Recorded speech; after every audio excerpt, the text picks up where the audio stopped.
جمعیت علماء اللہ والوں کی جماعت ہے، خانقاہ والوں کی جماعت ہے، بزرگوں کی جماعت ہے، محدثین، مفتیان، مشائخ کی جماعت ہے۔ آپ غور کر کے دیکھیں، اس جمعیت کو شروع کرنے والا وہ انسان ہے جس کی عظمت کو اگر دیکھا جائے تو ٹوپی گر جاتی ہے۔ اس کا نام نامی، اسم گرامی ہے شیخ الہند محمود حسن دیوبندی رحمۃ اللہ علیہ، جس کے تلامذہ میں علامہ کشمیری ہیں، حکیم الامت حضرت تھانوی ہیں، شیخ الاسلام والمسلمین مولانا حسین احمد مدنی ہیں، اور بہت ساری وہ نابغہ روزگار ہستیاں ہیں جن کی طرف خود کو منسوب کرنا لوگ اپنے استناد کے لیے حجت سمجھتے ہیں۔ جمعیت علماء کی باغ ڈور شروع سے ہی علماء ربانی کے ہاتھ میں ہے۔ حضرت مولانا مفتی کفایت اللہ صاحب رحمۃ اللہ علیہ اپنے وقت کے مفتی اعظم تھے۔ مولانا حفظ الرحمان سیوہاروی رحمۃ اللہ علیہ، کتنا نام لیا جائے۔ اس جماعت میں خانقاہی لوگ بھی تھے۔ آپ کو یاد ہوگا آپ کے صوبے بہار کے شاہ احمد قادری رحمۃ اللہ علیہ، جو خانقاہ مجیبیہ کے سجادہ نشین تھے، سلسلہ قادریہ کے مجاذر بزرگ تھے، صاحب نسبت صاحب فیض بزرگ تھے، وہ جمعیت علماء ہند کے نائب صدر تھے۔ ان کی بڑی خدمات ہیں۔ ان کا خانوادہ آج بھی جمعیت علماء سے وابستگی کو اپنے لیے فخر سمجھتا ہے۔ جمعیت علماء کے ساتھ یہ ساری دعائیں بھی شامل ہیں۔ جیسے ہم عملی جد و جہد کرتے ہیں، ہمارے پیچھے دعا کرنے والوں کے ہاتھ اٹھتے رہتے ہیں۔ آج جو لوگ مدرسوں میں خدمات انجام دے رہے ہیں، قرآن کریم پڑھا رہے ہیں، حدیث شریف کی خدمت کر رہے ہیں، ان مدرسوں کے لیے جمعیت علماء کی جو خدمات ہے بالیقین ان مدارس کی خدمات میں جماعت کے خدام کا حصہ ہے اور قیامت تک رہے گا۔ اسی کو صدقہ جاریہ کہا جاتا ہے۔ اگر مسجدوں کے مینار سے اللہ اکبر کی صدائیں بلند ہو رہی ہیں، نمازیں ہو رہی ہیں، تو ان تمام اعمال کے پیچھے جمعیت علماء کا ایک حسین کردار ہے۔ بالیقین ان کی نمازوں میں جمعیت علماء کے خدام کا حصہ ہوگا، ان کے لیے صدقہ جاریہ ہوگا۔ اگر کہیں دو آدمی بھی دین کی دعوت کی فکر کر رہے ہیں اور کسی کی ٹھڈی میں ہاتھ دے کر کے اس کو اللہ کے سامنے سجدہ ریز کر رہے ہیں، اسے اسلام اور ایمان، کلمے اور نماز کی دعوت دے رہے ہیں، اس جماعت کے تحفظ اور اس کی ترقی کے پیچھے بھی جمعیت علماء کے اکابر کی قربانیاں تھیں اور آج بھی ہیں۔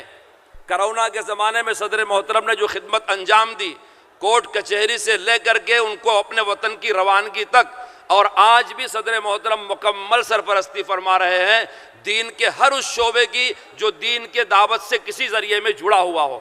میں آپ کے ذہن میں یہ بات ڈالنا چاہتا ہوں، جہاں کہیں بھی یہ کچھ ہو رہا ہے، اس کے پیچھے آپ حضرات کے لیے ایک بہت بڑا صدقہ جاریہ ہے، اور بہت سارے لوگ دعاؤں میں ہاتھ اٹھا کر کے آپ کے لیے مانگتے رہتے ہیں۔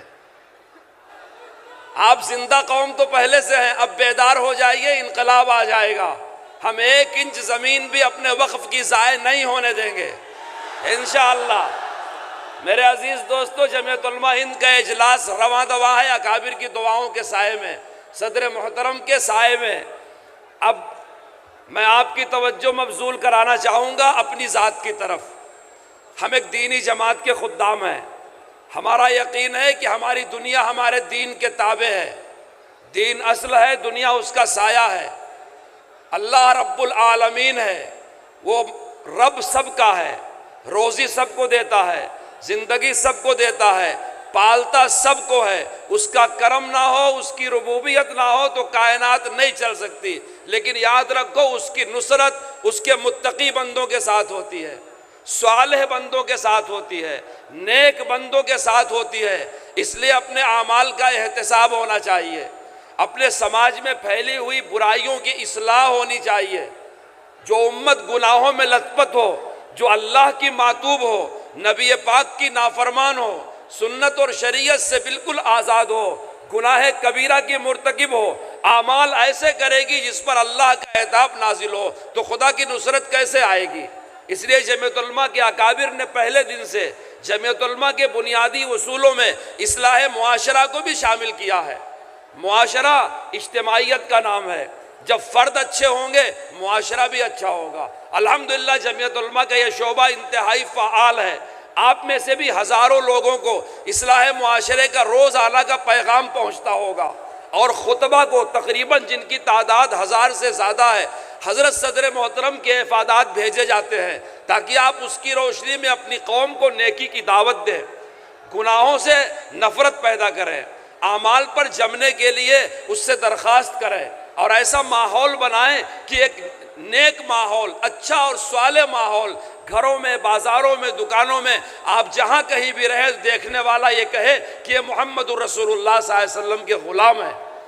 آپ غور سے سنیں، اپنا مسئلہ سمجھ کر کے سنیں، عمل کی نیت سے سنیں، پہنچانے کی نیت سے سنیں۔